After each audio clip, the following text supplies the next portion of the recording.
Serial Anupama में अब काफी कुछ ड्रामा देखने को मिलेगा और इसकी शुरुआत भी हो चुकी है, जहां पर अब देखने को मिलेगा कि अनुज अनुपमा दोनों में अब पार्टनरशिप हो चुकी है और अनुपमा कहती है लेट्स रोक पार्टनर, और दोनों ही हैंडशेक करते हैं और उसके बाद अनुपमा को बाहर तक छोड़ने आता है और कहता है कि मैं ऑटो बुला लेता हूँ, लेकिन अनुपमा कहती है मुझे गाड़ी चलानी आती है और वो काफी एक्साइटेड हो जाता है और उससे बहुत ही प्राउड होता है उस पर और उसके नंबर भी ले लेता है और नंबर लेने के बाद और भी ज्यादा एक्साइटेड हो जाता है। तो कुछ देर बाद में अनुपमा गाड़ी में ही वापस देविका को कॉल करके बुलाती है और देविका काफी गुस्से में होती है, लेकिन वो उसे मना लेती है और उसे कॉफी पीते हैं दोनों साथ में और उस कॉफी मग पर ही वो लिख देती है कि मैंने अनुज को हाँ कर दी, और ये देखकर वो काफी खुश हो जाती है और कहती है कि मेरी उम्र में कम लोगों को मौका मिलता है और तुमने मुझसे हाँ करवाई, इसके लिए थैंक यू। और वो भी काफी एक्साइटेड हो जाती है देविका और मनी मन सोचती कि अब एक हाँ की और बाकी है, जो कि क्योंकि इतनी आसान नहीं होने वाली क्योंकि वो दोनों काफी चंटे और तुम दोनों बहुत ही सीधे हो, लेकिन यहाँ तो करवानी ही पड़ेगी। तो दूसरी तरफ यहाँ पर बा को काव्या भड़काती है और कहती है देखो अभी तक नहीं आई ना, मोदक बनाने पड़ते इसलिए ना। और उसके बाद में यहाँ पर समर और बाकी दोनों ही आते हैं और कहते हैं कि हम अनुज को भी बुला लेते हैं और डेकोरेशन करने वाले। तो वहाँ पर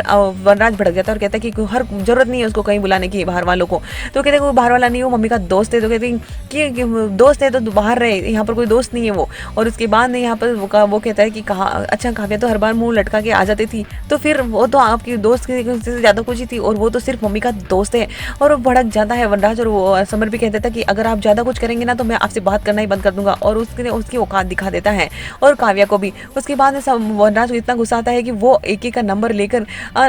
काव्या के फोन से फोन करने वाला होता है, लेकिन काव्या से कहती है कि अगर गुस्से में तुम कुछ करोगे तो तुम्हारे ऊपर उल्टा पड़ जाएगा और तुम्हारी फैमिली तुमसे दूर हो जाएगी। इससे अच्छा कि तुम शांत दिमाग से कुछ सोचो और एक से बिगाड़ने की बजाय अपनी फैमिली को समझाने की कोशिश करो और संभालने की कोशिश करो। उसके बाद में वो उसको बात समझ में आती है। तो दूसरी तरफ यहाँ पर देखने को मिलता है कि इतनी देर में अनुपमा भी आ जाती है और उसको गुस्से में कहती है कि इस बात पर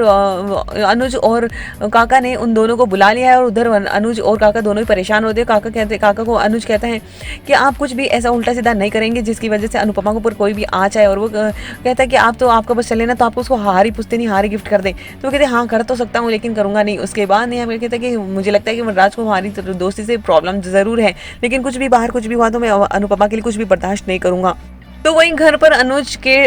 इनविटेशन के बारे में बात चल रही होती है और बापूजी कह देते कि मैं तो जाऊंगा, चाहे किसी को जाना हो या ना जाना हो। कहते कि तू अंदर आ, क्योंकि दो औरत को देवी इसलिए कहा जाता है कि वो चारों 10 हाथ से लड़ती है और इसीलिए कभी तुझे अपने हिसाब से लड़ना पड़ेगा, कभी किसी और से लड़ना पड़ेगा। और आने वाले एपिसोड में देखने को मिलेगा कि वनराज के अलावा सभी अनुज के घर जाने वाले हैं गणेश चतुर्थी पर। तो दूसरी तरफ कारखाने में भी जाएंगे जहाँ पर वनराज अनुपमा की सारी डिशेज को हटा देता है और अब देखना इंटरेस्टिंग होगा कि कैसे वो कैफे चलाता है।